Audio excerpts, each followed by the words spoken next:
Spicing up your English. The tale of salt and pepper shakers. Hello everyone.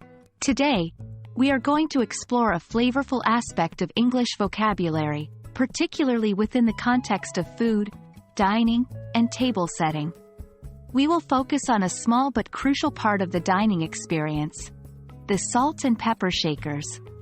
By the end of this video, you will not only be familiar with these terms but also how to use them in sentences and contexts.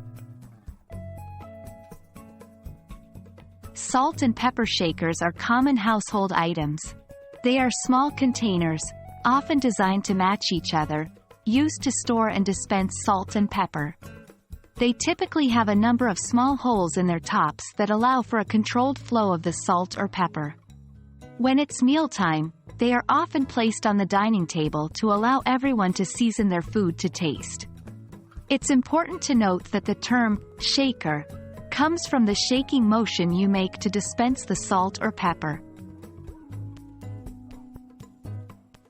Now that you know what salt and pepper shakers are, let's learn how to use these terms in English sentences.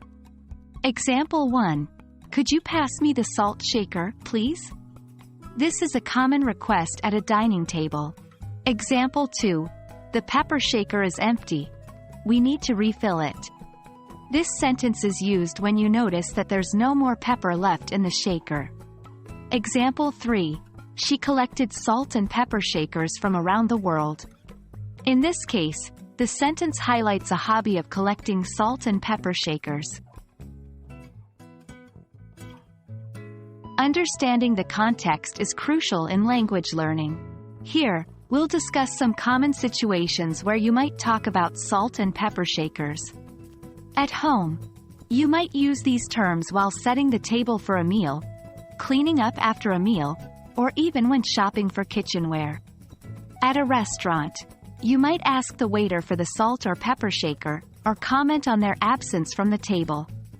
In a shop, you could be shopping for a new set of salt and pepper shakers for your kitchen or as a gift. And that wraps up our spicy journey into the world of salt and pepper shakers. Remember, every detail, no matter how small, contributes to your overall understanding and mastery of the English language. Keep practicing the new phrases and contexts we learned today, and you'll be seasoning your English skills in no time. Hope you found this video helpful and entertaining. Happy learning, everyone!